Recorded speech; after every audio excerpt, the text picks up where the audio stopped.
Le Covid-19 est le cheval de Troie du totalitarisme. Comment les bergers de Davos et de la réinitialisation vont vous parquer électroniquement en 2021? Donc si on résume, après le confinement, la distanciation sociale, le traçage et les masques, les étapes de la grande réinitialisation. Les étapes de la dystopie 2021, 1. Vaccin, probablement à ARN, fin 2020. 2. Accompagné d'un certificat vaccinal sous forme numérique, d'abord externe, smartphone, puis interne, tatouage invisible, faisant office de Covid Pass, pour voyager, ou avoir une vie sociale. 3. Identité numérique accompagnée d'un dossier spécifique, contenant d'abord le seul certificat numérique, puis toutes vos données médicales et enfin toutes vos données personnelles et toutes données sur vous, déplacements, faits et gestes. 4. Identifiant numérique nécessaire pour se connecter à Internet.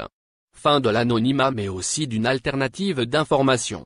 Autocensure et censure, de ceux qui osent encore avoir une voix dissidente. 5. À votre dossier numérique portable, smartphone puis puce, correspondra alors un dossier numérique complet hébergé sur les serveurs de Big Data avec le même identifiant numérique. Nous aurons donc notre clone numérique, ou notre vrai moi numérique, puisque plus riche en données, hébergé dans un clou probablement outre-Atlantique. 6. Surveillance constante avec l'identifiant numérique, d'abord externe, smartphone et objets connectés, puis interne, puce RFID. Ces données viennent nourrir votre dossier numérique sur les serveurs de Big Data. 7. Fin du cache et transition vers une 8. Nouvelle crypto-monnaie, d'abord externe, partenariat public-privé, puis interne, privé, minage par l'activité cérébrale. On peut penser que l'ordinateur quantique sera bientôt capable de casser n'importe quel cryptage, si ce n'est déjà fait, mais aussi de falsifier une blockchain. 9. Puçage contenant votre identifiant numérique et votre dossier personnel, nécessaire pour toute forme de transaction. 10. Crédit social géré par l'IA en fonction de vos données sur les serveurs de Big Data.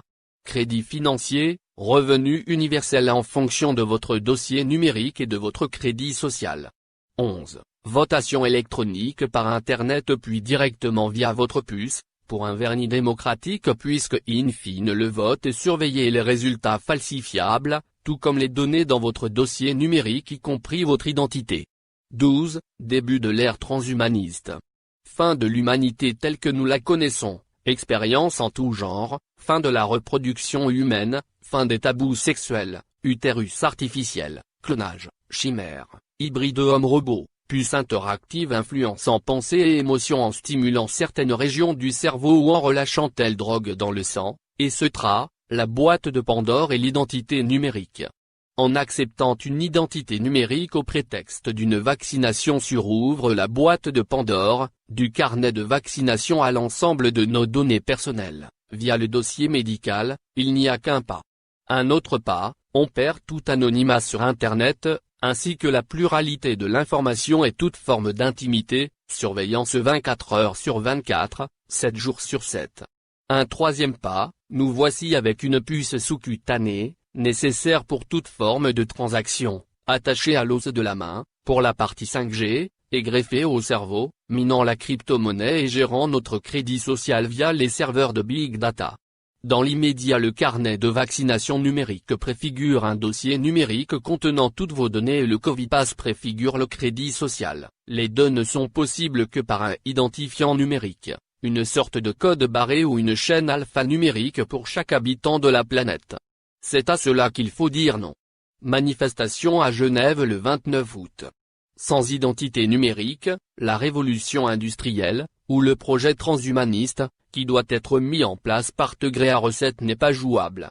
Le Covid-19 est aussi un test ou un exercice de soumission pour nous faire accepter tout et n'importe quoi en jouant sur la peur de mourir et la sidération de la pensée, par des injonctions contradictoires.